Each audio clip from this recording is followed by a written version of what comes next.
Hello everyone, আসসালামু আলাইকুম। Welcome to Nasima's kitchen. আজকে আপনাদের সাথে শেয়ার করছি এগ কাটলেটের রেসিপি। এই জন্য প্রথমে একটা বলে নিয়ে নিচ্ছি 2টি সিদ্ধ করা ডিম এবং 2টি সিদ্ধ করা আলু। এখানে ডিম এবং আলু গ্রেটারের সাহায্যে গ্রেট করে নিয়েছি। এরপর দিয়ে দিচ্ছি ধনেপাতা কুচি এবং কাঁচামরিচ কুচি। এবার দিয়ে দিচ্ছি 1 টেবিল স্পুন চপড অনিয়ন। এরপর দিয়ে দিচ্ছি একটা ম্যাগি মশলা এবং স্বাদমতো লবণ।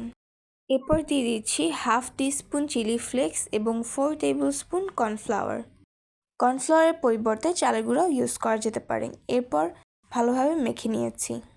এরপর অল্প অল্প মিশ্রণ নিয়ে কাটলেটের শেপ দিয়ে নিচ্ছি। এরপর ফ্যাটানো ডিমে কোট করে ব্রেড ক্রাম্বসে কোট করে নিচ্ছি।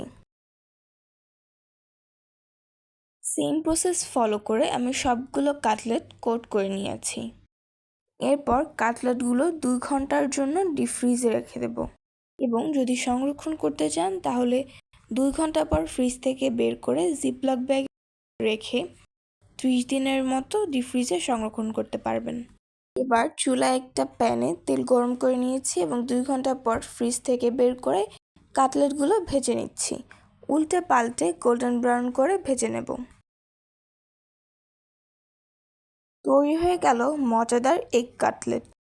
আজকের ভিডিওটি এই পর্যন্তই। দেখা হচ্ছে নেক্সট ভিডিওতে। আল্লাহ হাফেজ।